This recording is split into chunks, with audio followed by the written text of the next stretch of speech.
Olá, meu nome é Karina Pettinati, sou estudante de Comunicação Organizacional pelo TFPR de Curitiba e meu tema de interesse é a comunicação em uma empresa.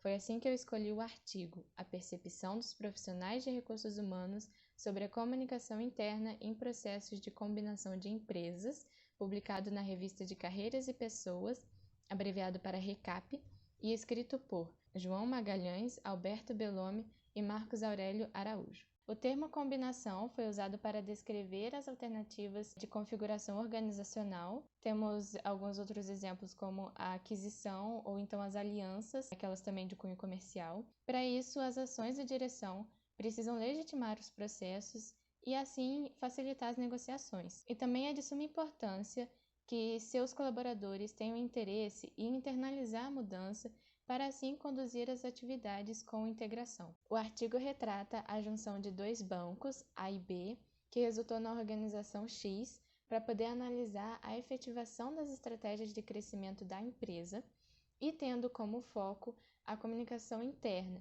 pois ela facilita e promove o entendimento, a cooperação e o comprometimento dos profissionais nas atividades de acordo com os próprios valores da organização. Além disso, os profissionais de recursos humanos foram necessários para entender a percepção dos profissionais quanto à comunicação interna após essa mudança na organização. Alguns conceitos importantes é a política de comunicação, que é a definição dos objetivos para poder direcionar e desenvolver as ações, e o plano de comunicação é a ação em si dessas atividades. Ou seja, para que esse plano seja efetivado, também foi necessário a utilização do conceito dos 3 pilares proposto por Fisher, que é por que mudar e o que mudar, é baseado na conexão entre o direcionamento estratégico e as transformações da empresa.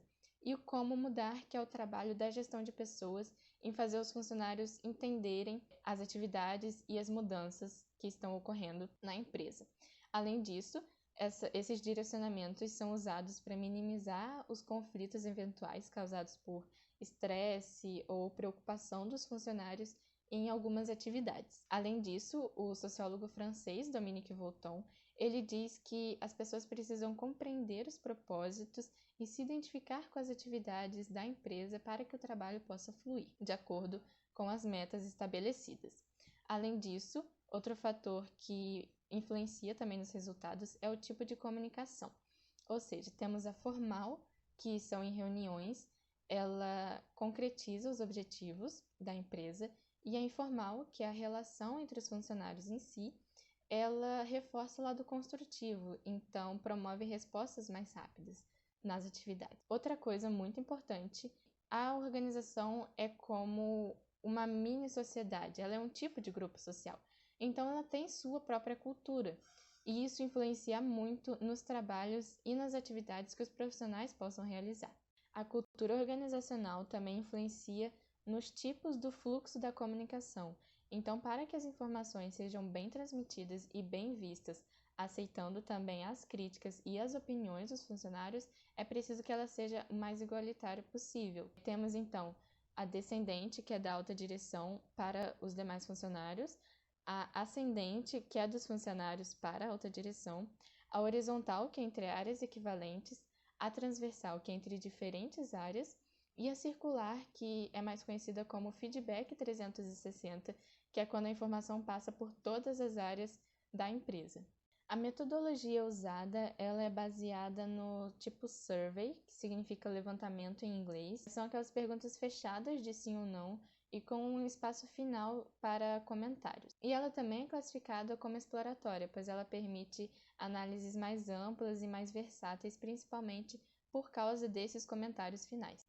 Sabe-se que rumores é um tópico muito recorrente até em pequenos grupos, e as empresas e organizações precisam se atentar ainda mais, principalmente nos rumores negativos, já que prejudica a integração e a comunicação entre os membros e entre os membros com a empresa.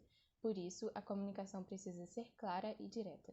A empresa é composta aproximadamente por 67% mulheres e o restante homens, e no total, 25% está de 4 a 7 anos na empresa, 37% possui pós-graduação e 38% apenas o superior completo. Isso mostra a variedade da empresa, mas ela também precisa se atentar pois os indivíduos, por serem muito variados, vão ter diferentes tipos de comunicação que eles prezam. Mas, no geral, a pesquisa concluiu que os profissionais sentiram a diminuição da preocupação e da pressão na atividade, e eles relataram também que as informações precisavam ter sido mais antecipadas e mais claras. Além disso, o Banco B conseguiu lidar melhor com as informações do que o Banco A, sendo necessário, então, reformular o plano de comunicação do Banco A, focando naqueles 3 pilares de Fisher, principalmente o como mudar. Essas foram as referências utilizadas, a primeira é do artigo e as restantes são os autores que foram citados. Muito obrigada pela atenção.